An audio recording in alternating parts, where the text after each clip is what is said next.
What is up, all of my good people of the fantasy football world? Welcome to the Around the 412 Fantasy Football Show. I'm your boy Frick Nasty. That's your boy Dr. Drew. We're 3 weeks into the season, Drew. How you doing, my friend? I'm good, man. It's really good to be back. Last week, the stuff I was doing over this was terrible. Not something I want to go through again anytime soon.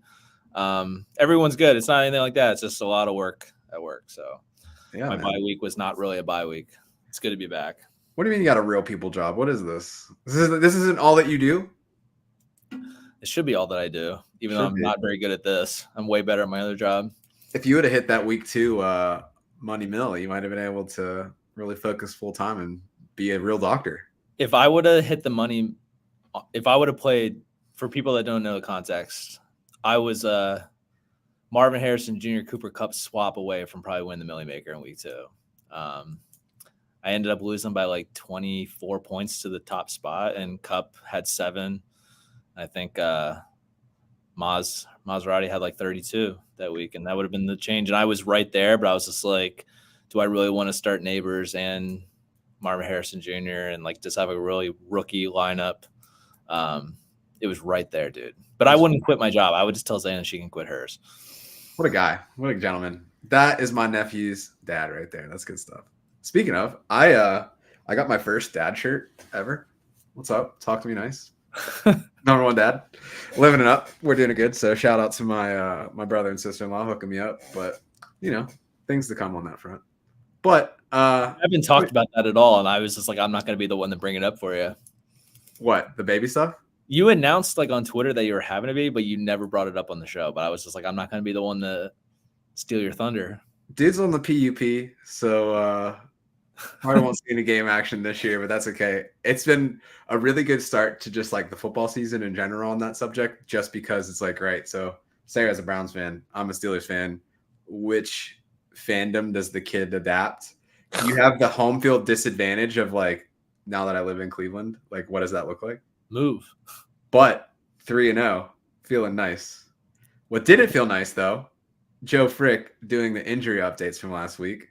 Feel like I'm probably going to have to like go and self-report for like a HIPAA violation or something like that. So I was in the chat, like I low-key corrected you a couple times. There was something you guys said about Isaiah Pacheco about how long he's going to be out. Yeah, I did see that one because it was about like how the surgery you'll find out in the surgery if he's going to be out longer, for the ligament damage, which it turned out to be good. So yeah, we'll take it. My fishbowl team definitely needed that. Holding it down. You're what, 4-2? I'm 5-1. I lost to the average 1 week, which was bullshit. So tough. Yeah, I'm 4-2. I think I'm in the 600s as far as like score ranking. So feeling pretty good despite I'm like 720. Second, third, fourth, 6th round picks all hurt. But, you know, we keep fighting. So put the lab coat back on, Drew. Talk to me a little bit about what's going on in the injuries right now. It's actually, there's some big names on here, but it's not as bad as we had the last couple of weeks. It was pretty brutal. But Trey McBride suffered a concussion. He's something to monitor throughout the week. Adam Thielen suffered a pretty significant hamstring injury. He was already placed on IR. You could see when he went to catch that ball in the end zone, he took a really long stride to try to get to that ball, and that thing just sounded like it popped. So he said it didn't. He heard something. It hurt immediately. Like, this isn't one of those things that he's going to be back from quickly, and it's probably going to linger the rest of the way. Signs are good for Deontay owners. Speaking of, great segue. Yep. Drinks on me. Chad popping off with the Andy Dalton prop bets. That's like a next level degenerate. You doing prop bets on Andy Dalton just like off the bench. That's next level nasty, but I kind of love it. And I just love that he plays the Bengals this week because we got a revenge week, and I just love revenge weeks. Sam Laporta suffered an ankle sprain. They did confirm it's low ankle, not high, so maybe something he could play through. It's probably a pain tolerance thing. We'll see how it goes throughout the week, but we've already discussed in depth how we feel about Sam Laporta. He's kind of been the odd man out in that offense, but I mean, there's been a lot of. We'll talk about some guys later on. There's just been a lot of guys at that position that just aren't performing to what their draft expectations were. But sure. Yeah. I feel like that's the majority of the tight end position. It's just not been what people expected it to be. It was like, oh, like tight end wasteland, it's done. Gotcha, bitch. We're back. there's so many good players. Like, there's just, I don't know. Justin Herbert, he suffered the high ankle sprain 2 weeks ago, something you guys talked about last week. He re-aggravated that thing when I think Landon Roberts came in on the sack and then Cam Hayward came in from the side. But that, I'll be honest with you, it's a complete joke the way they handled that situation. I don't care how like tough Justin Herbert is. He shouldn't have been on the field. Like you could see that he wasn't moving well to begin with. At some point, the organization has to step in for the player and be like, "Hey, I don't care." Like he said openly in the locker room that he felt like he was 30% going in. Like, why are you playing a player in that situation? Especially somebody that you have such a big investment on and matters so much to the team. Like, is that 1 week when you're sitting at 2-0, you're playing a good opponent, like who had a good defense that know that they're going to get after him. Like it's so dumb. But they play the Chiefs this week, and knowing them, I bet you he plays again. Yeah, whatever. I mean, they could do what they want to do. It's going to impact him more significantly as weeks goes on and he's still playing. Yeah. So he's not a guy that I would particularly put in my lineup. You don't know if he's going to finish a game because it's going to be a pain tolerance thing, but we'll see. Devonta Smith suffered a concussion. That was a terrible hit. There was absolutely no reason that needed to happen. Like that was sickening. Yeah. I mean, everything about that game just felt weird. Like after he hit him, I'm pretty sure that he spit on Smith too. That hit him. It's just bullshit. But like, why the refs not blowing the whistle on that is beyond me. Like it was just like he was running backwards, forward progress stopped. Like it should have never happened. So I don't expect him to play based on that hit. Obviously, concussions are non-linear, so we'll evaluate as the week goes on. But that was a brutal hit. It did look like he was out cold for a second there. And it's funny you just mentioned Justin Herbert. He was listed as today's practice as limited. Yeah, so if he's limited, they're pushing to have him play. Like it just doesn't make sense. Like today's Wednesday, he's a veteran. He's a guy you paid a ton for. He didn't even have a DNP for rest. Like what are we doing? Especially on a veteran Wednesday? Like, come on. That's what I mean. Like that's crazy. Like the next player I'm about to talk about, Najee Harris, was in the sling after the game. Tomlin already confirmed that he's going to play this week and he's fine, but like he had a rest day today. He had a rest day today. Like why? Like I don't know. Herbert could have just been out there, watching practice and being involved in the game plan stuff, which they're probably not even at that point yet. There's no reason for him practicing today. So obviously with him limited, they're pushing again for him to play. They probably have the Chiefs, I think I mentioned, so they're going to want him out there against them. Jaylen Warren has the knee injury. This is new. I mean, he's been hurt most of training camp with the hammy. This is obviously not related. Something to monitor. I mean, Tomlin's very transparent about how he feels about injuries. You just watch if he's practicing. If he's practicing, there's a good chance he play. If he doesn't practice, there's a good chance he's not going to play. But also, I don't think he's a guy that's going to be in your lineup anyways because he hasn't really been effective. The Steelers haven't been running the ball well for 4 quarters. Like as the game goes on, they're been getting stronger. We saw that this past week against the Chargers. And he's just, he's kind of losing some of his time to Cordell Patterson and he's beat up. So, I mean, he's the type of guy that you can get one big run out of him and he'll make up your day, but you can't bank on something like that in the situation. He's probably a guy you're not playing anyways, especially with the knee injury. And I feel like the way that he's been utilized this year, like there was a lot of like dump off screen opportunities that they kind of worked into the game plan last year. You're not really seeing that as much from him. Right. Because he's not getting the field and he's finding open guys. It's been good. It's not good for Jaylen Warren's fantasy value.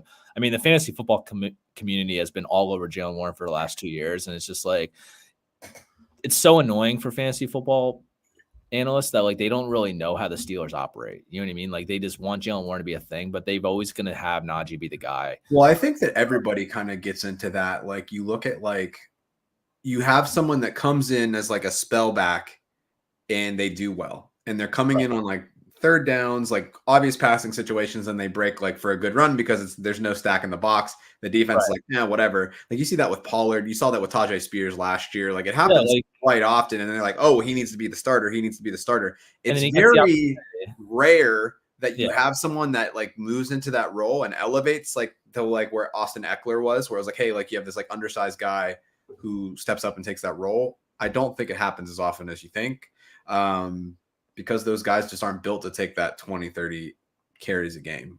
So we'll see. Before we have you continue, we did have some questions come up in the chat. So we got Bam the Man 909. Welcome to the show. Greetings from Twitch. Chris Godwin, Garrett Wilson, ROS. Do you have any strong feelings with the two? I mean, I like both players, obviously, but Garrett Wilson's the one. He's being bracketed right now, but it's going to get to the point where Rodgers is going to get him the ball. So I view him right now as a buy low candidate. I think that he's going to come around in a big way. Yeah, and he had the TD last week. Obviously, didn't have the yards there, but right. Yeah, I would say Godwin's trending up. Like you said, he is the two. Mike Evans has been like quiet for Mike Evans lately, so that doesn't seem like it's going to last forever either. Yeah, but yeah, I think that Wilson and Rodgers are still figuring out that chemistry. It was funny if you saw the interview with Aaron Rodgers, they were asking about like the dynamic of like getting Garrett Wilson the ball, and he's like, "Oh, like Mel Kiper's favorite defense is getting deployed against Garrett Wilson, like cover two, like too high." They're going to get the ball to him. He's just too good. Yeah, I think if I had to pick one, I'd probably stick with Wilson. I think he has more talent. I think he figures it out. So I'm good with that. Moving down on the question front, we got top 5 low darks. Welcome to the show. I have Gibbs, Najee, Zach Moss, Charbonnet. Which one should I sit? This is the easiest question that we're going to get, I'll be honest with you. If you look at your chart, you cannot start Zach Charbonnet, especially because, I mean, the Lions have been... Yeah, no, the Lions are nasty. We talked about this last week. I was like, I don't really feel good about playing Connor and Fishbowl because that matchup is so good. Charbonnet's not really a pass-catching back either. And so, also, they play on Monday night, and you don't know if Kenneth Walker's going to play yet. I just don't want to go into Monday night not knowing, especially when he has the worst matchup in fantasy football this week. And Zach Moss has the best or second best, one of the top two. It depends on if you're Devin Singletary versus the Cowboys or Zach Moss versus the Panthers. Like, they're both phenomenal matchups. Those two are the top.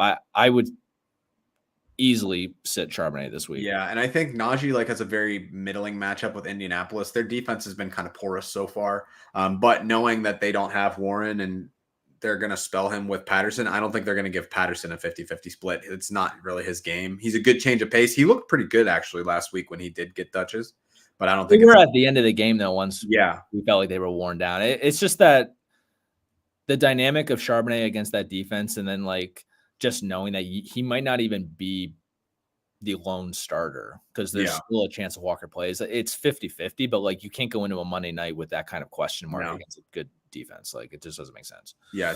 Speaking on Mike Evans, we talked about it a little bit. Do you have any panic about him with him being banged up? I personally don't. It looks like you don't either. Evans and Godwin both were limited today. Godwin's limited with a neck injury. Evans is a knee, and where he's at in terms of his career, like this could have just been like, okay, he's a little sore. Let's throw him on a Wednesday rest day kind of thing. But Godwin has a neck injury too. I actually saw the alert for Mike Evans, but didn't have a chance to look into it before this. And I just searched it. They both were limited today. I gotcha. Okay, cool. We got a trade question in the chat from Team Money. I think we've seen you here before. Welcome back. So would you trade James Conner and Jameson Williams for DJ Moore and Rashad White? Let's see. Rashad White's kind of like a downward trending player to me. I think James Conner is like a very large step up to him. DJ Moore, James Conner, 1-for-1 seems like a pretty fair trade. If I'm looking at, say, like Rashad White and Jameson Williams, I think that JMO is in a different tier of player.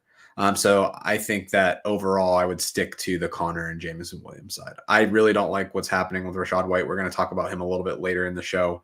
DJ Moore, obviously a lot of mouths to feed. I don't think that Chicago is set up to support multiple receivers. So the week to week, depending on where Caleb is finding space, he's playing good football, but it's not necessarily bountiful fantasy football for multiple Chicago receivers. So I think I stand pat there. Yeah, we'll get into that more later, but I agree with that. I'd probably stick with the left side. All right. So thinking of benching Garrett Wilson for Diggs, Evans, McLaurin, thoughts? I mean, the matchup is horrible for Garrett Wilson this week. Yeah. You worried about Surtain? I mean, it's hard not to be. I mean, these players are – it doesn't seem like Surtain's shadowing, which is weird. Like, if you look on Twitter and they're like, Oh, he gave up 23 yards to George Pickens. Pickens had a pretty solid game. Well, he had multiple come back to for penalties on the Pittsburgh side. He also had a 30-yard PI that he would have been able to house. So, I mean, yeah, the stats look good, but he didn't really do a lot. I don't know what his matchup looked like week 1. I just don't think that Surtain is like they're each week the guys are not performing to what their expectation or they have been down, but it's more so like I think that they're getting lined up against Surtain on a few routes, like maybe like 10 routes. Yeah, he's not doing the Joey Porter Jr. where he's running all over the field with that. He's not shadowing. So it's like I'm not really downgrading people to be out of my lineup, but I'm downgrading my expectations for them in a week. Yeah. I'm trying to look. I mean, I've personally avoided the Texans wide receivers the whole way. So like I've struggled with my thoughts on them. I'm trying to look at the matchups from your chart. So let's see. So for that one, Houston has a solid matchup against Jacksonville. Yeah, Jacksonville's been pretty weak this year. They're probably the most disappointing team in the league. If I had to like pick one, I thought that they would be a lot stronger of an opponent coming into the year. They've really been a bit of a letdown. Looking at Mike Evans on the Tampa side, they're also a good matchup against Philly. They've definitely had some big plays across the board. And then McLaurin, he's kind of like a middling matchup with Arizona. I don't think there's anybody there. So I think, I would probably sit Garrett Wilson for all of those guys this week. I think that matchup for Denver, that Denver defense has been really good. So I think Seattle, they obviously have a good receiving room. Pittsburgh, less so. That game was super low scoring, but I honestly thought that Tampa Bay last week was going to blow their brakes off. And that's who I picked in my survivor pool last week, as did 7 other people. We started with 38 entries. We're down to 4. Yeah, that's how crazy the start of this season has been. Yeah, there's been some teams that are just blown out by New England beating the Bengals week 1. Like it was just over. Diggs and Evans have middling matchups. So, I mean, I'm just not really the type of guy that benches my studs. Kind of try to trust them. But I think that if I had to choose one, if you really don't want to play Wilson, I think I'd probably prefer Evans. I personally, I told you this before, I have him in a DFS lineup already for this week. I just feel like it's one of those weeks where he's going up against the Eagles, right? And I think that he's due for one of those big games that he always has where he has multiple touchdowns. And the Eagles secondary has been really bad. I think that the numbers in the chart, or if you're looking at your absence, the first 3 weeks are kind of skewed for them because the Saints game with them last week was kind of ugly. It wasn't really like what we thought it would be. Yeah, and I mean, they're giving up 30. No, that's half PPR. But if I look at full PPR here for the Eagles, they're giving up 40 points. Yeah. Yeah, I mean, and that's like top 10 at least. Yeah, I think if I wanted to still play Wilson, I think McLaurin. I know that Jaden Daniels had a great game Monday night. Can he do that consistently? He hasn't yet. They have a bad matchup this week too. Yeah. So that would be something to consider. But I do want to get into this comment because it's just absolutely hilarious. I just made a massive trade mistake. I think, It's on the next. Yeah, I know. But I just needed to get that out there. So I traded Ayuk, Gibbs, Mason for Jettas, Harris, and Singletary. My core is Jettas, Devonta Smith, Barkley, and Kyron. I still have Ramondre and Pickens and new pickups. Okay. So I don't think it's that bad. I think something that we've been talking about this week is like, is CMC going to play this year? Yeah, I've been trying. I'll tell you, maybe next week I'll have more info. I've been researching like crazy, trying to figure out the doctor that he's meeting with in Germany. Because if I can get, you're gonna call the guy up. If I can get the name, I can get on PubMed and I can look at his research. So yeah, it looks like he's getting a collagen treatment. My undergraduate research was in collagen. Essentially, what he's dealing with is that there's fibril formation in his Achilles. I think that here there's like oral prescription you can take to kind of help generate your collagen for his tendonitis in his Achilles. At times, collagen can overproduce and cause like scarring and like stiffness.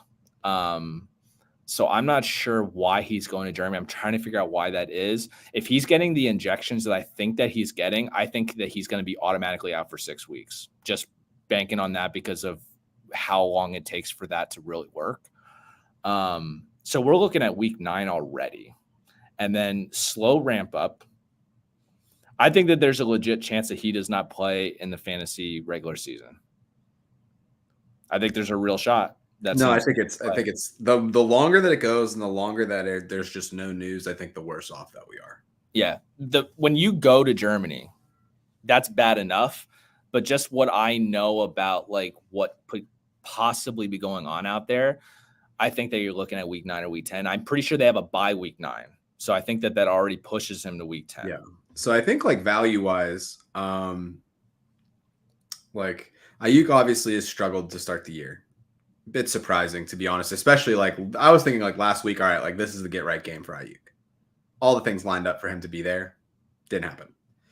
Gibbs, obviously a great player. Timeshare. Detroit struggled a little bit offensively. I think that's just been matchup driven. Mason's value is going to continue to rise as CMC continues to be out. But I'm still of the belief that Justin Jefferson is the best wide receiver in fantasy football. Yeah, and I 100% agreed with that. But I think that you traded 2 potential RB1s. Sure, yeah. And I think that Harris and Singletary, like, they're decent complementary pieces. Knowing that you still have Barkley and Kyron, though, that makes it cool with me. Because you're never going to see Harris or Singletary in your lineup. Yeah, I mean, you probably could have done like, if it was me, I would have just did like Ayuk and Gibbs for Justin Jefferson, kept Mason. Yes. But like trading Mason for Harris and Singletary, like not the worst thing in the world. I think I'd rather have Mason over both of them. That's the thing. Sure. Like, yeah. But it's not like my season's over. I made the worst trade of all time.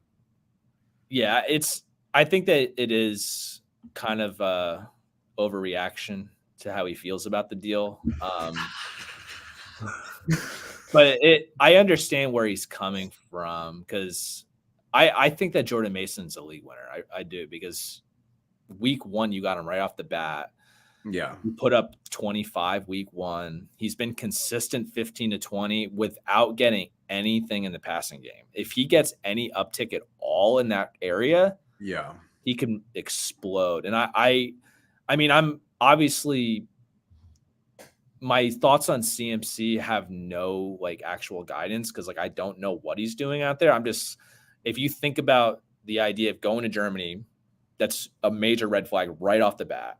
And everything I saw, it just looks like he's going to get some injections that they do out in Europe that could be 6 weeks right then and there. If I can get anything about the doctor's name, I'd have a better idea. But I don't feel good about it. And I think that week 9 is their bye, and I don't think we'll see him before then. And that's a big deal. Like, yeah. And I think something that we've seen too is it's like Najee gets better as the season goes. Singletary's been getting a lot of tread. I think he has a great matchup this week. Obviously, they're playing the Cowboys. Looking forward to that. Talk about things that have been disappointing. Cowboys defense, where are you? Yeah, they're just Najee has to score a touchdown to really pay off for you. Yeah. And Singletary's definitely matchup dependent, and he has a great matchup like this, like you mentioned. But I think that there's still a shot that they could just get absolutely blown out, and it just takes him completely out of it. Danny Donham's been looking good, transitioning into the Giants. Another question for you. Malik Neighbors, your week 2 hero of OnlyFantasy. Auto start?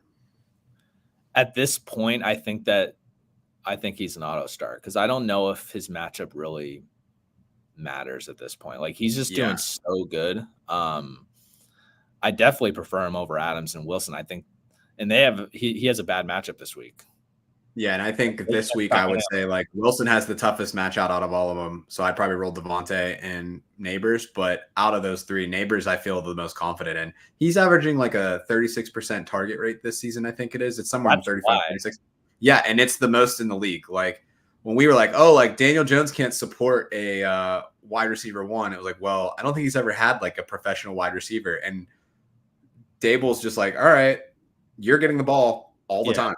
It doesn't matter who you play against when you're getting the ball thrown to you that often. Like, his numbers are approaching Puka numbers, and he's scoring more touchdowns than Puka did. Yeah. So. Word. All right. Jared in the chat. How are you? Vibes up, my guy. Simchez. My man. How are we feeling about Tyreek Hill? How are you feeling about Tyreek Hill? How am I feeling about Tyreek Hill? Because you own a ton of them. I own him in one league, and I was Oh, trying to trade him. Everybody that I tried to trade in the offseason and no one would bite on is biting me in the ass. yeah. So yeah, I think that we talked about this with Zach last week on the show.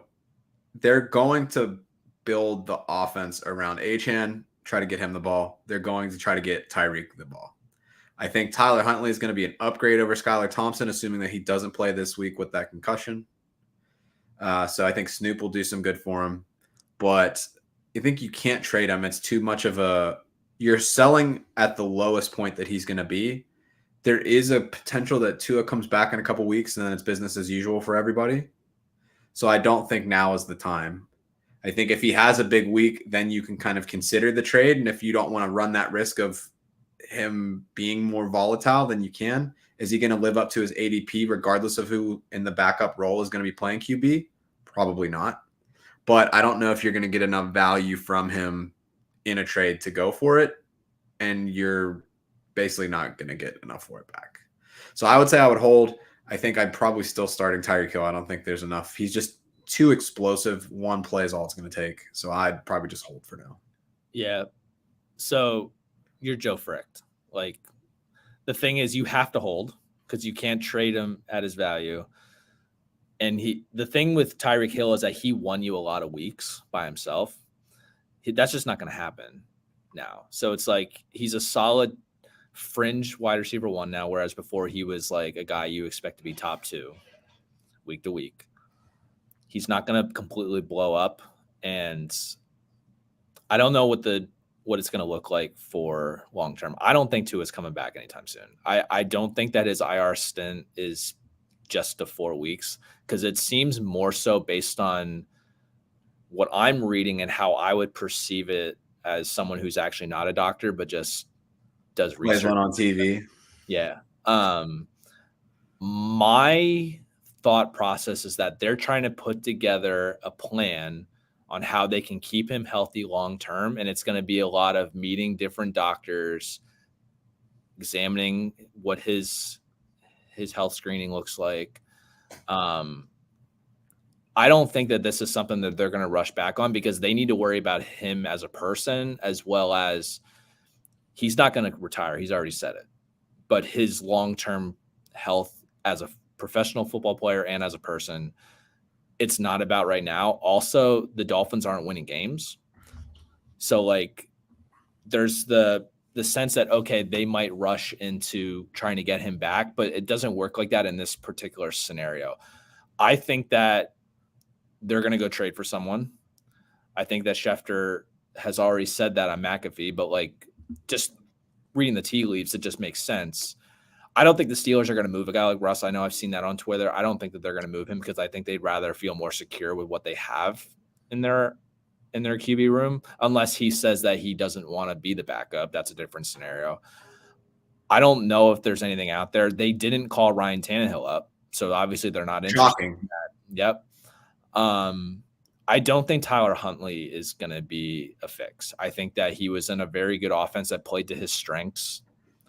I don't think that his strengths really align with what they do. But do you think that McDaniel is a good enough offensive coach that he can adapt that offense on the fly to make it play to more of Huntley's strengths? For sure. But I don't think that aligns with Tyreek Hill. Like, that's valid. That's totally valid. I don't think that what Tyler Huntley's going to give is going to be good for what Tyreek Hill needs to be good. So it's like, I think Jonnu Smith is going to have an uptick, because like, he played really well with Andrews. I mean, Andrews is a very good tight end, but like, think about the weeks when that, remember the 2 years ago or 3 years ago, whenever it was, where I came second in the one DFS lineup I had. I won like $5,000, and it was on a $5 one. Like, I had Tyler Huntley and Mark Anderson. I think they both put up like 30 together. Yeah. Like, it was just like, he worked with those kind of guys. He's not going to bomb it out there to Tyreek Hill. You're going to get the occasional slant that Tyreek Hill is going to take to the house, but I just don't think that he's going to be able to provide what Tyreek Hill is. And that's such a deep threat. No, I feel that. Cool, man. So on that note, any other injuries that you want to touch base on before we move into? I'll just rattle off the last one really quick because I know All that right. we took a while with questions. But Austin Okay. Eckler's going to be out with his concussion, so Brian Robinson will get an uptick. Pretty decent matchup, average to above average, and he's going to be getting a big workload. So I think that he's a guy that you'll definitely want in your lineup. Cool. All right, so let's transition a little bit into headlines from week 3. I think the biggest one we hinted at it a little bit. Very surprising situation that unfolded in San Diego. What am I saying? San Francisco. Jawan Jennings, how are you? 3 touchdowns. Super Bowl hero, almost, last season. You could argue that if they would have won that game, that he would have been the Super Bowl MVP. Should have been. Then he would just slide back into this wide receiver 3 role. We see some injuries. Dude gets a hat trick. It's amazing. Good stuff. Do you see this continuing for him as long as they still have these injuries in San Francisco? Yes. Jawan Jennings was a guy I was very high on during the offseason. I added him in a few dynasty leagues. I texted you as soon as I found out that Debo was going to be out, and I said, it's Jawan Jennings season. I think that he's a good player. I think that he hasn't been given the opportunity that he deserves. Like every single time he has the opportunity, he delivers. And they paid him a significant amount of money to come back in the offseason. He was the one that was like the non-tendered restricted free agent. They was like $4 million a year or something like that. I thought it was more than that. I mean, there was a lot of talk about when they made that deal that Ayuk was going to be able to walk because they felt comfortable. Let's see. Oh, you're right. It was the $4 million. They had a 4.89 restricted tender, and then they signed him to a 2-year 15.539 contract. Yeah, I mean, it started off as the non-tender or the restricted tender, and then they signed him to the extension. Yeah, he's not the flashiest guy, I feel like. Right. You're not getting Brandon Ayuk or any specialty with Debo Samuel. He's obviously not like a guy like Tyreek Hill who just blows past guys. He's just a very solid, reliable player. Purdy throws him the ball, he's going to catch it. It's just he's a guy that just needed the opportunity. So as long as Debo's out, I think that he's a very reasonable flex option. He's not going to score 3 touchdowns a week for you, but I could easily see him be a guy that – how many targets did he have? Like 11? It was a bunch. Yeah, I can look it up for you real quick. Let's see. That was the Sunday night game, right? Yeah. Let's see. So he had 12 targets. Ayuk had 10. Yeah. But so they had 22 of the 30 targets. Yeah, and that's my next point. I tweeted probably a week and a half before the season. It was right before Ayuk signed. And I said, we're getting to the point where I drafted Ayuk in Fishbowl. And I was like, I don't feel comfortable going into the season with him as he was my wide receiver 1 going into the season. Because when I drafted him, I thought that he was. Yeah, you drafted him, in July? Yeah, a guy that I was expecting to want to get paid and he was going to really ball out. But then he got paid, but he's not conditioned well enough to be on the field. Obviously, there's stuff going on in his head now where he's dropping passes that you wouldn't expect from a guy like Brandon Ayuk. I just don't think that he's there. And I think that that's part of the reason why Jennings did so well is because, like, I feel like there's losing faith a little bit in Ayuk. It'll come back around once he gets a full offseason with the team. But I just feel like he's going to be a weird guy all year. And it could be to the point where Jennings takes away some more playing time when Debo even comes back because it hasn't been good. He's on like a downtrend. Jennings is just old reliable kind of thing. Like he's a guy that you know that if he's out there, he's going to produce if he's given the opportunity. And now he finally got the opportunity and he took that opportunity and made the most of it. Why wouldn't you continue to play him? It's just that, there's going to be a limited upside once other guys come back. But I still think that he's a guy that should be rostered, and he can definitely be a flex option moving forward, if not a wide receiver too. Yeah, for sure. Yeah, it'll be interesting to see what happens. I got one more headline that I want to talk a little bit about. First, we're going to jump into this comment right here. Yeah. How you doing, BB? What's up, my guy? How are you? The GOAT right there. Like and subscribe. Get on the sicko plan if you're not on it already. It's good shit. But we've had a very interesting start to the season from a quarterback perspective. We talked about with Chad's comment at the beginning of the show. Andy Dalton comes in. Deontay Johnson does everything that I thought he was going to do in Carolina. I think that continues. Another one that I want to talk about is Sam Darnold. We talked about it before the show. He is the only quarterback in the NFL this season who has thrown for multiple touchdown passes in every game. Drew, do you think that this Sam Darnold thing is legit? Do you think it's for real? Yeah, I mean, I told you before the show, I low key think that you sold him a little too early in Dynasty because it's So for Sam Darnold. context, before the season started, before week 1, I traded Sam Darnold, who was like my QB4 that I got off the street at the end Yep. of last season, for Keenan Allen. At the time, it was I think like, he got a pick back too. I don't think so. I think it was 1-for-1. I could have sworn he got a pick. Maybe it was like a third. Maybe. Like But at the time, Drew texted me because he's the commissioner. And I was like, he was like, do we need to like talk about this? Like, this seems kind of shady. And That's why I now, thought that you gave. I thought you got a pick back too because I thought that you kind of got an overpay for it. I understood. yeah. But it's kind of blown up in my face. And then I Yeah. didn't trade Will Levis, and Will Levis has been Will Levis. So super chill. I mean, Kevin O'Connell is a very. I feel like people talk about him, but I still feel like he's underrated at the same time. He's a very good head coach. He came from the Shanahan tree, right? Yeah. The dude knows how to, work that passing game. And Darnold was the second overall pick. People forget about the fact that he was second overall pick, but he went to a disaster of an organization, bounced to another disaster of an organization, and then sat as a bench player with the 49ers. The dude has the talent. It was never that. Plus, he has Justin Jefferson. He has a ton of weapons. Imagine what it's going to look like when TJ Hawkinson finally does return, even if it's not till next year. I think that there's a real scenario where this could be a situation where JJ McCarthy might not get on the field as early as we thought, even when he returns from his injury. Like he is raw, right? So Yeah. if Darnold continues to play well, he leads them deep into the playoffs. How are you going to bench him? I don't know. We'll see. So DB did have a question for us. What are we doing about Laporta? So who are some replacements that you see while this guy's out? So the first name that came to mind for me had a really good kind of breakout performance, if you will, last week on Monday Night Football. Ty Conklin. Or no, that was Thursday night, excuse me. I think that New York doesn't really have a defined number 2. Alan Lazard has been that person so far for them. Haven't really seen a lot from Malachi Corley. I thought he was going to be more involved, but really hasn't been. They obviously are utilizing Braylon Allen a lot, who we were last week on the show. Like, is this legit? Was this a 1-week thing? Dude looks legit. But I think that Tyler Conklin, he is going to continue to do good things. 3 touchdowns, 3 games for Alan Lazard. But I think that they're going to start hitting Tyler Conklin a bit more. You might have some people that have freaked out about like Hunter Henry's kind of dud of a performance last week. I think he's still going to bounce back. Not really too worried about him. But if you get deeper into the trenches, I don't know. It's a little bit messy down there, but I think that you can find some kind of options week to week. Deep kind of throw. I think Eric All continues to emerge for Cincinnati. The only thing is there's just too many pass catchers in that offense for him to be relevant. I think that you just have to stream week to week. If you look at the top 10 tight ends, I think I listed this out as part of our first Tinder. I think that there's only been 2 players that repeated as top 10 tight ends over the first 3 weeks.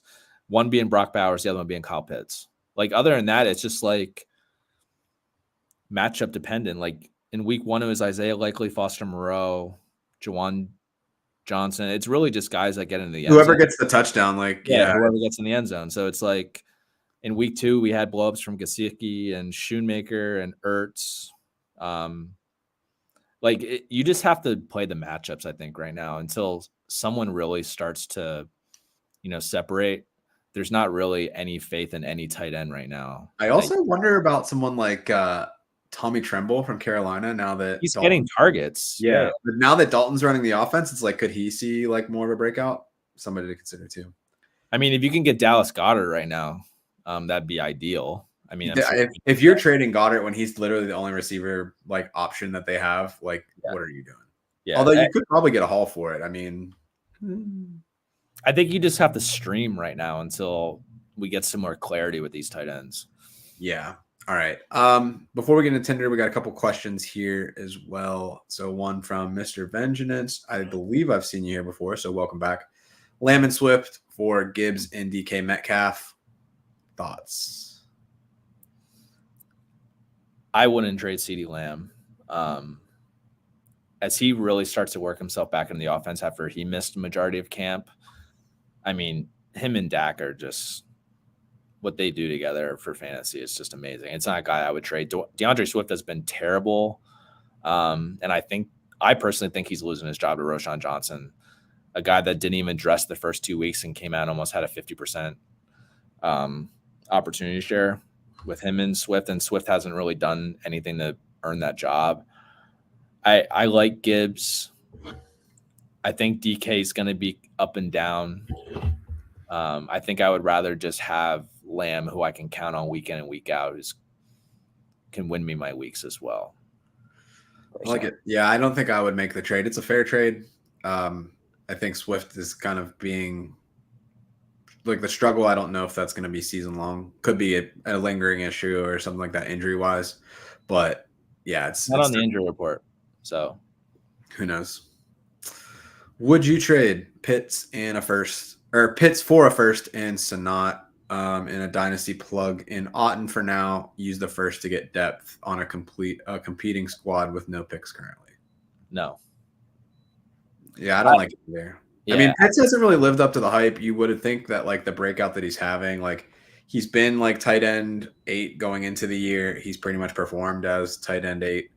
It's a really weird position. I feel like you're still wanting to wait and see what happens with that offense as like Kirk continues to kind of heal.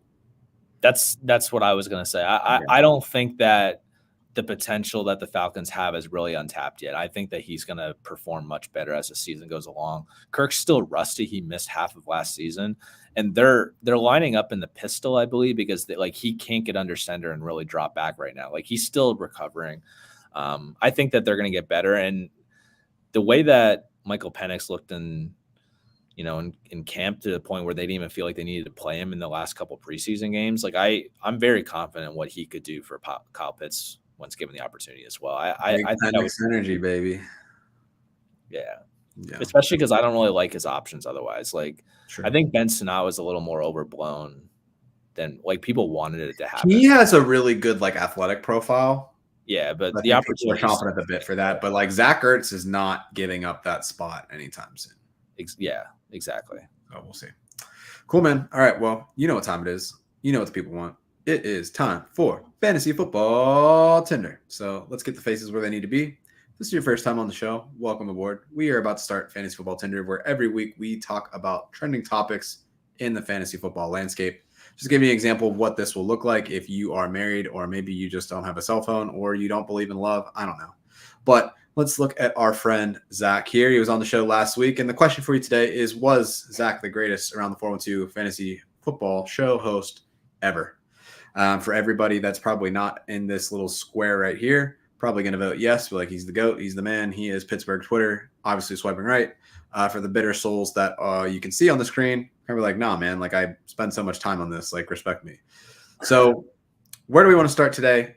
We are going to start with the quarterback room.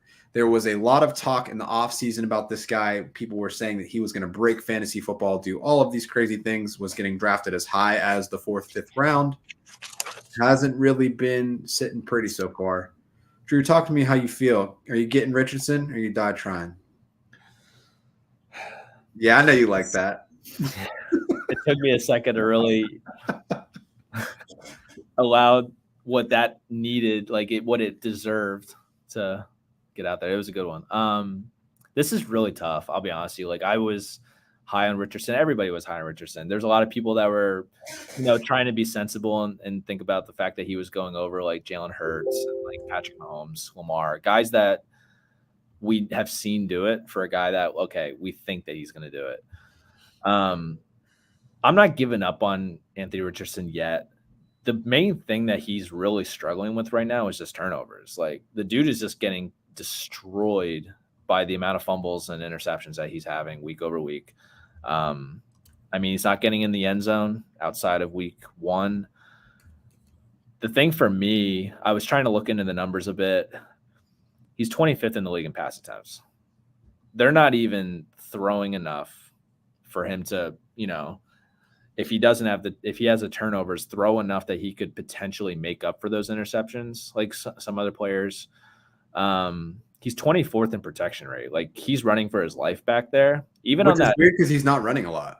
That was my next point. Like he ran 25 times in like 2.25 games last year, he's averaging 6 rushing attempts a game. Like, the idea of him being a top 6, he was drafted as a top 6, top 5 quarterback in fantasy, was the fact that we thought he was going to run like closer to 10 to 12 times a game, like what Lamar was doing. And it's just not happening. I think that for them to really get better, I think that they need to take a step back and let Richardson do what he is good at and allow him to build up some confidence. Like, he needs to run the ball more. They need to be able to move the ball downfield, gain confidence, extend drives. I mean, he's gotten to the red zone a couple times. He's had some red zone interceptions. It's been tough. Yeah.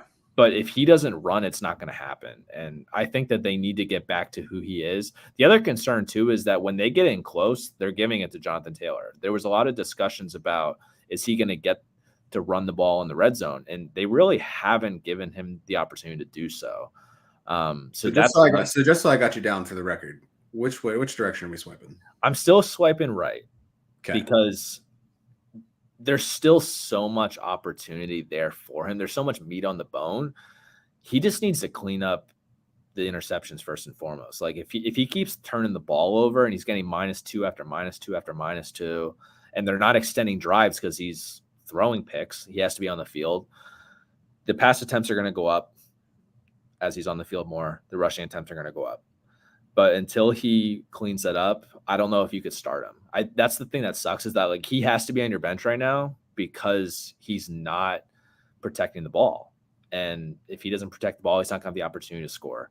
So he's on your bench, but he's not a guy that I'm dropping yet, because I still think that he has league winning upside if he figures it out. So he's not a guy I'm giving up on. That's the reason I'm swiping right, but he's not in my starting lineup.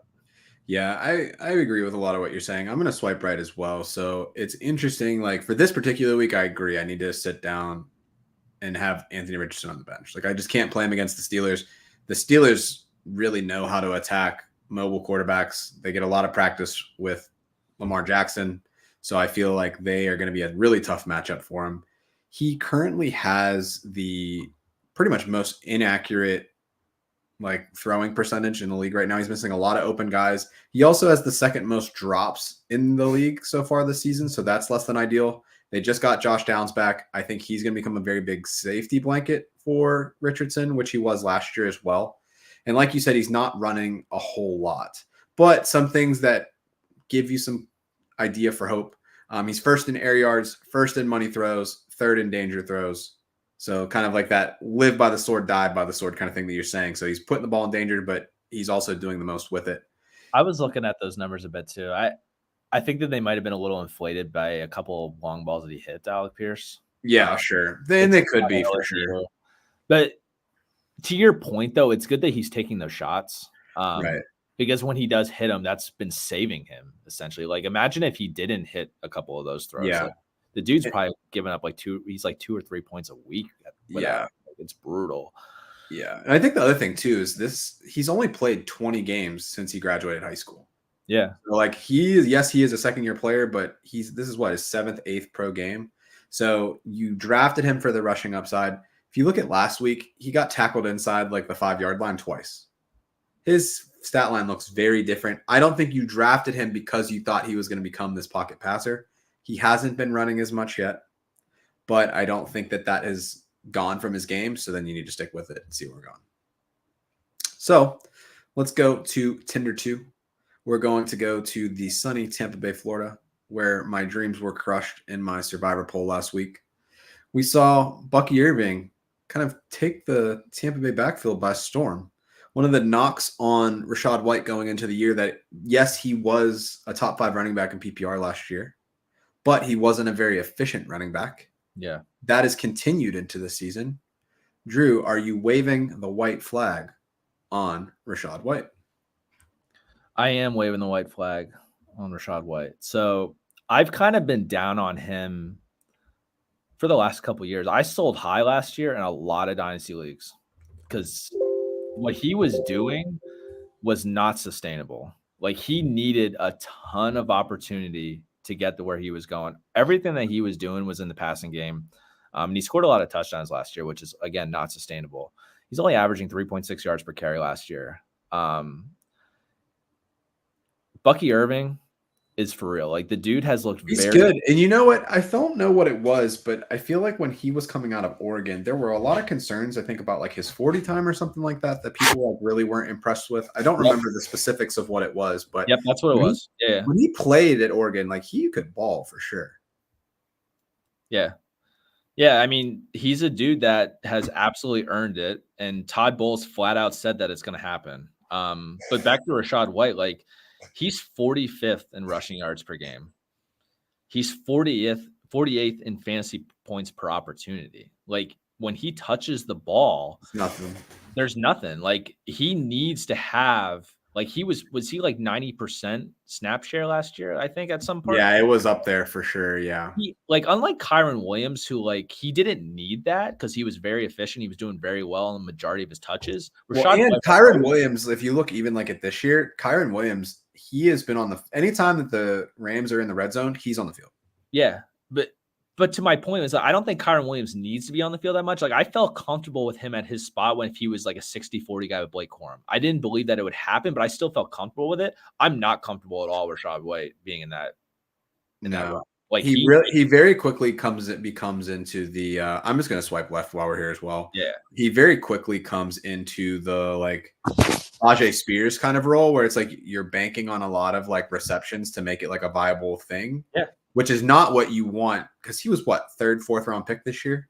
Yeah, that's the thing. And like if you look back at some of his games last year, like he was bottled up, had nothing in terms of like his rushing, and then he'd score like a 60-yard receiving touchdown that saved his week. There was a lot of games where he was saved by a long fluky play. And if he's not getting enough touches, those fluky plays are going to come down and he's just not going to be able to produce. Like there's no way that he produces at his ADP if Bucky Irving is playing a significant role. There's just no way. I think what's his saving grace for Rachaad White right now is that he is on the field substantially more than Bucky Irving. But it's gonna yeah, right. And what I think is going to be interesting in the coming weeks is does Bucky Irving see the field on 1st or 2nd down more? Because he's only on the field 18 times. And then he got targeted for 3, and then they gave him 9 carries. Yeah. Part of that may be game script. Like, I don't know how Denver got up on them as much as they did. Yeah. But we'll see. The other thing, too, I just want to add really quick is that last year he was so active in the passing game because Chris Godwin was banged up. And now he's back. Like, those opportunities, everything that you needed for Rachaad White to be good is being taken away from him right now. Yeah. And like you can't trade him because unless people aren't paying attention, they're not going to want him. So it's like you have to hope that something happens in his favor. But outside of an injury to Bucky Irving, which no one wants, like it's hard to see that path. Yeah, for sure. So let's go to Tinder 3. This is somebody that was really high on going to the season. I'm shocked that we're having to have this conversation. I know ZR had asked about this a little bit earlier in the comments. We didn't get to it quite yet. But Mark Andrews, is he no longer the Mandrews? Like, come on. Like, what's going on, Drew? Talk to me about your boy. Yeah. I mean, we've talked about him in the past where it was kind of like I never understood why he was so good. It's still me. I don't. My eyes are just deceiving me. I've been trying so hard to wrap my head around his game last week. He ran 4 routes. He had 20 plays, and only 6 of them were even pass plays. Charlie Kohler was on the field for way more snaps than Mark Andrews. A part of me really wanted to take a step back and be like, okay, we know the Dallas Cowboys cannot stop the run. Charlie Kohler is probably a better blocker in their eyes than Mark Andrews. So let's hope and say that the reason why he wasn't on the field is because their game plan was just like, we need to run the ball with Derrick Henry. We're going to be more efficient doing so if Mark Andrews isn't on the field. And they threw the ball, 16 times last week? 17 times? So like that kind of adds up. The thing is for me, though, is that I don't think that based on the eye test that he looks like Mark Andrews. And I don't think that he's hurt. I really don't. He's not on the injury report. So if he's hurt, the Ravens are taking a risk week over week by not putting him on there. And why not put him on? Like, they're not utilizing him in a way where they're like, okay, we need him as a decoy. We don't want people thinking that he's hurt. Or, like, I Sure. don't like. There's no reason not to put him on the injury report, but he's not Mark Andrews right now. He's not a guy that you can start at all.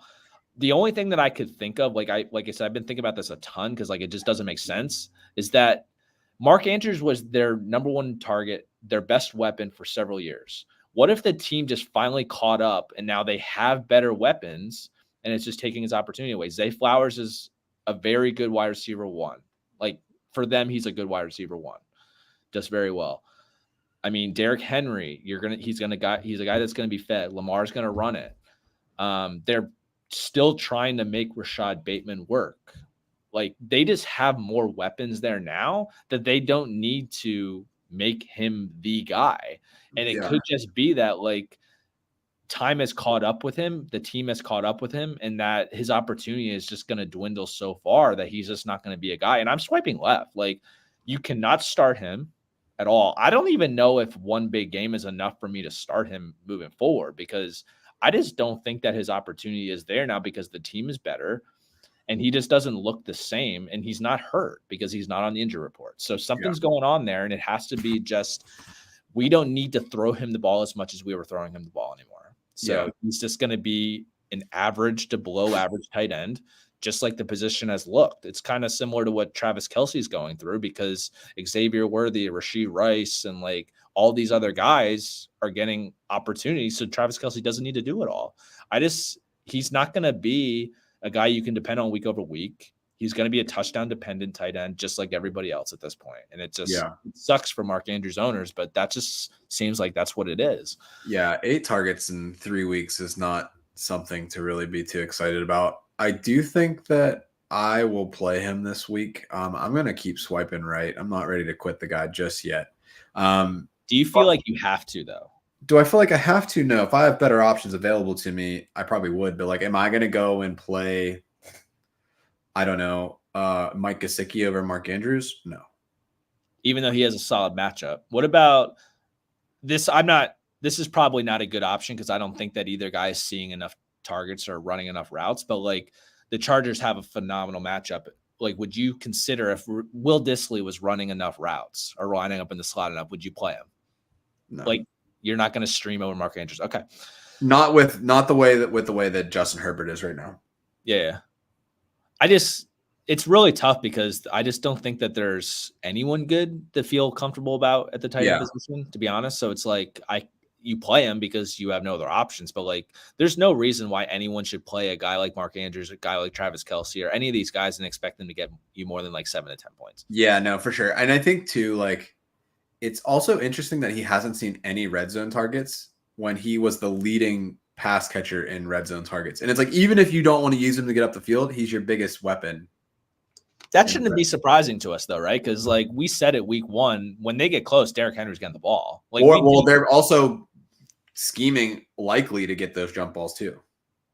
That's the other thing too. I'd even mention it. Likely's good. Like that's Likely's good, and they would probably prefer Andrews to be the blocking tight end and let Likely run the routes. Yeah, I think that Andrews' days of being a top tight end are over just because they have other players that are good. That's really what it seems like it is, right? Like it's almost like the George Kittle effect, like in San Francisco, but like he doesn't have the big breakout games that we've seen. But I think it's going to happen. I think it will happen. So, but you're never going to know. No. You're never going to know when it is, and that's the problem. Like you either you stream and hope for the best, or you're just playing him week to week and hope that he just does enough. Yeah. But we have to see his snap count come back up. Like there's no way you could start a guy that played 20 plays. Yeah, right. So do you feel what, he ran 6 routes? Yeah. 4 routes, actually. Yeah. 4 routes, 6 of the 20 plays were pass plays. He stayed in a block on 2 of them. Yeah. And he's not lining up in the slot. He's on the edge. Even if you like having a 2/3 like route participation, like that's not great. You're used to him being in the 80-90 slot receiver, basically. I understand where you're coming from because at this point in the season, it's going to be very difficult to find another option. Yeah. But I mean, if you could find someone else, I can't play him. Or just find someone delusional like me and then trade Mark Andrews for somebody. And likely, like, he's running a ton of routes. Yeah. Like, he's running a ton of routes. Last week, I think it was like, I know that they were going to run all over these people. It doesn't matter. So, like, to me, that's an outlier. So I'm still holding out a little bit. Who's their matchup this week? Again, this week they're playing Buffalo. Buffalo has not been great as far as like matchups, but they have allowed the most catches in the slot this season. So I think that like it bodes well for him potentially having a good game. Yeah, I don't know. I'm not a Mark Andrews owner. I don't have him in any leagues. So I'm currently running the same issue, but it's with Travis Kelce. And I have Kelce on my bench this week. I've found a way to in a couple of leagues I was rostering Jake Ferguson just because I loved his value late. We talked about that going into the week one. Like I drafted a ton of 2 tight end rosters just because Jake Ferguson was that value for him was criminal. Exactly. So I was like, I have Jake Ferguson to back me up on a lot of rosters. I'm playing him this week. Yeah. No questions asked. Yeah. But a lot of people aren't going to be in that situation. I get that. So you just kind of have to hope for the best. Cool. So one last question before we get into OnlyFantasy for the week. We can say our answer together on the count of 3 if you want. But would you trade Godwin and Neighbors for CMC, Jacobs, and Pickens? Zach, welcome to the show. Drew, you want this on 1, 2, 3? No. No. We're not doing this. You were going to count you. Sorry. That was my bad. Poor execution. Illegal formation. Yeah. You snapped the ball and basically everybody on the line just stood in the stance. They said false start on everybody but the center. Yep. That's tough. We don't think that CMC is going to play before week 10 if he plays this year at all. Godwin is increasing heavily in value. Neighbors we're thinking is a must start. I think Neighbors you're significantly overpaying here. Yeah. Cool. All right. Well, let's switch over to our other favorite thing, OnlyFantasy of the week. So last week, Drew, obviously you weren't here, so we don't really have a lot to reflect on. We will give you the credit for the Juwan Jennings text, and you tweeted about it, so props to you for that. You also talked about contemplating for Zamid White last week. No, it was Jordan Whittington. I really thought Jordan Whittington was going to have more opportunity than he did. I was kind of disappointed in that. Yeah, but to take a look, so Drew was on the bye week. It was this close to going 3 for 3. Kyle Pitts almost had that 50-yard bomb right there at the 1. I was like, everything they talked about in the combine, this is your moment. Bowl over this cornerback. I'm still giving you a dub for that, though. I'm still giving you because you're in the top 10. If you have a guy that's in the top 10 of his position, he's a guaranteed starter. Not. But he didn't pop. He didn't blow up. Not for tight end. You got to be in the top half for me for that to be good. Okay, that's fair. Fair. What? Zach had a tight end too. Who did he pick? He had McBride, who got hurt. He got hurt, so tough break. That's kind of like 2 years ago. I had like every time I picked somebody, immediately hurt. But hold on. Your guy got hurt before the game even started. Like he literally got hurt in practice and never played. Like you took so many goose eggs because the dude literally was inactive. Yeah, that is my life. All right, so OnlyFantasy for the week. Drew, who you got, man? I'm coming back to the well with the Pittsburgh Steelers. I decided to go with George Pickens this week. Justin Fields has been playing very well. Each week he's been getting better and better. Pickens is getting, he's obviously the number 1. He's running 95% of the routes for the Steelers. His ADOT is at 13.4, which is actually a little bit higher than like we feel comfortable with. Like if you're around 10, I feel like that's very like a sustainable number. But like Pickens has just had so many deep opportunities and they're hitting on him. I love the matchup this week against the Colts. I think it's his turn to have the big week. He's just kind of been floating at like the 10 to 14 point range because he hasn't gotten to the end zone. I think finally they're going to hit on a deep ball and Pickens is going to take it to the house. He's 4th in the league in those deep targets, by the way. Like, yeah, he's getting a ton. And that's including all the ones that were nullified. Like if you just imagine if like the plays that would have counted that were penalties, right, he'd probably be at the top. Right. I think he's wide receiver like 40 something right now or 38. And it's because of all of those plays that are getting called back. I just think that he's so due to just have like one of those big Cincinnati Bengal type games because of how good Fields is playing and how depleted the Colts are on defense. Like Caleb Williams threw it 50 times, but like they put up numbers as well. Like Rome Odunze was a top 7 wide receiver coming out of nowhere last week. I just think that it's time for George to have that big game, and I'm banking on it to be this week. All right. I like it. All right. So before I unveil my OnlyFantasy prediction for week 4, got one more question from Twitch. War Eagle, how are you? Who should I start at flex this week? Chuba Hubbard, JSN, or Terry McLaurin? So you should reveal your OnlyFantasy quick because I think it's going to answer his question.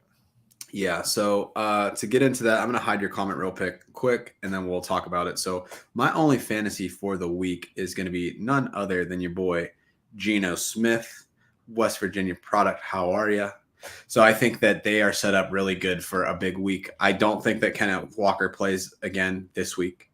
I don't think that we see a good matchup with Zach Charbonnet. We talked about it at the beginning of the show about how Detroit is a very good run defense team. Secondary, cheeks. Yes. Their secondary is terrible. Exactly. Like, it's so bad that they got rid of Cam Sutton, and like he would still probably be more useful suspended than anything that's happening on that secondary right now. And he wasn't really good with them last year. And he wasn't. No. And I wish that the Steelers would cut him every day. Yeah. But story. Detroit is giving up 20.5 points per game to quarterbacks in the first 3 weeks of the season. They had the Rams, they had Tampa Bay, they had Arizona. Big performances from all of them. They're giving up 44.9 points to wide receivers for the week. So, Drew, I think that's hinting to what you're thinking about as far as that question goes. Given that they don't have a lot of depth on the running back room right now in Seattle with the people that are banged up and the fact that they are such a good defense, I think that Seattle's going to rely on the attack. I think that whoever is in the slot for Seattle is going to have a big day. JSN has primarily been that slot guy. So for me, that's who I would pick as that flex option going in for the week. I don't like Chuba Hubbard's matchup. McLaurin has a decent matchup. It doesn't really excite me. I know JSN's been very hot or cold, but knowing that he is the slot guy in Seattle, Detroit has really struggled in the slot. Let's make it happen. Yeah, just add a couple points because I agree 100%. JSN is my guy. I'm playing him in DFS. The main thing for me that everything you said is what I was thinking, but there's just one extra point that I wanted to add. I think the Lions are going to put up points. So I think that they're going to have to throw to stick with them, and they're not going to be able to run at all. So they're going to throw more to begin with. So if Geno's throwing as much as we anticipate him to throw, someone has to catch it. And I think that DK Metcalf and JSN, I even think Tyler Lockett is a reasonable flex option, depending on I don't know how many routes he ran last week, but I think that they're going to throw it enough that all three of them are guys that you could consider in your lineup. But Lockett's obviously not someone I'm running to play, but JSN and DK Metcalf both are guys that I'm running to play. Yeah, JSN led the team in snaps with 56 last week, and he led the team in routes run with 36, but only had 3 targets. Tyler Lockett, 36 snaps, 28 routes run, and led the team with 8 targets. Noah Fant also randomly got 6 targets last week, so good for him. Yeah, they're going to throw a ton, and you want to have them in your lineup. Yeah, for sure. Those guys. All right, we got one more before we get into socials and wrap up for the end of the show. James Conner, Shakir, Juwan Jennings. Who you rocking with in that flex spot this week, Drew? Yeah, I mean, Washington's been a middling matchup against running back. So James Conner, it's not a horrible play. But I also feel like James Conner, like he is an alpha back as far as like utilization. So to me, like they're not even utilizing Benson at all. Yeah, I agree with 100%. But what are we doing here? The Ravens haven't stopped anyone in the past this year. They've given up close to 900 yards. Yeah. In the first 3 weeks. And Josh Allen just came off an insane game like he's hot. Like, I think Khalil Shakir is your clear play here in the flex. I don't know if I would take it that far. I feel good about it. Yeah, because I think honestly it's a tough one. They're all good options. Do I think Jennings is going to put up the game that he did again? No. Probably not. But New England's giving 40.1 points per game to wide receivers. I would imagine that Christian Gonzalez He's going to gets shout IU. IU. So then that opens the door for Jennings, right? We talked about James Conner, got completely shut down last week. Washington, from a running back perspective, they're a terrible offense. I very much see a scenario where Arizona blows them out and James Conner ends up just running all over them just to kill clock. Or sitting. Could sit as well. Shakir, he's caught every target that he's been given, which is amazing. But I think that he doesn't do enough, and you're basically guaranteeing, like you're hoping for a touchdown from him. So I would rank it, for me personally, I would go Connor 1, Jennings 2, Shakir 3. Yeah, they all have positive matchups. I think I'm in the opposite, and I think this doesn't really help our question, but I think that game's gonna be high scoring too. Which one? The Bills and Ravens. I think that both teams are putting up 30, and when you have that many points scored, you want everyone. Like there's a lot of DFS strategies where they're like, okay, we're picking the highest point total and we're starting 2 receivers, maybe even from the same team, and the quarterback, and like you're just piling up because there's going to be yards and there's going to be touchdowns. I think that that's the kind of game we're going to see here because the Ravens can't stop the pass. The Bills already put up a ton, and then the Ravens aren't the type of team that are just going to roll over. It's not like when they played the Jags where they literally didn't have to play at all in the fourth quarter because they didn't do nothing. The Ravens are going to score too. This could be just like a duke it out till the end of the fourth, whoever scores the most. I could see this being very high scoring, and I would want whoever's in that game personally. But you're right. I don't think you can really go wrong with them, but I think I would put Connor last just because I'd rather have, especially if it's PPR, I'd rather have that opportunity with a receiver in the flex. So I would choose between those two for me. Cool. All right. Well, pick your favorite host and then choose your advice from that. Oh, it's a safer bet. All right. Scary Terry, Tyreek Hill. I mean, you can't really sit Tyreek even if we're worrying about it. And I know that Tennessee's been good against wide receivers so far, but you had the Malik Willis start last week. New York Jets really only have Garrett Wilson, and then Chicago week 1, rookie quarterback first start. I don't read too much into the fact that Tennessee's only given 21.2 points per game to wide receiver. So I'd probably still roll with Tyreek as well.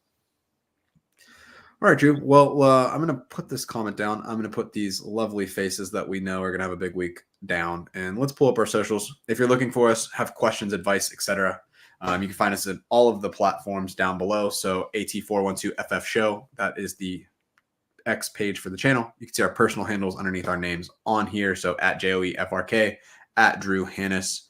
Follow us for the memes. Follow us for the advice. Follow us for the good vibes and for mostly talking shit. You can find us on YouTube and Twitch at Around the 412, and probably out in the street wherever you need us. Just say the words, we'll be there. Can do it all. But before we wrap things up for today, one last trade request question. James Conner and T. Higgins for CMC. I have Jordan Mason as well. No PPR. Count of 3. 1, 2, 3. No. Thank you.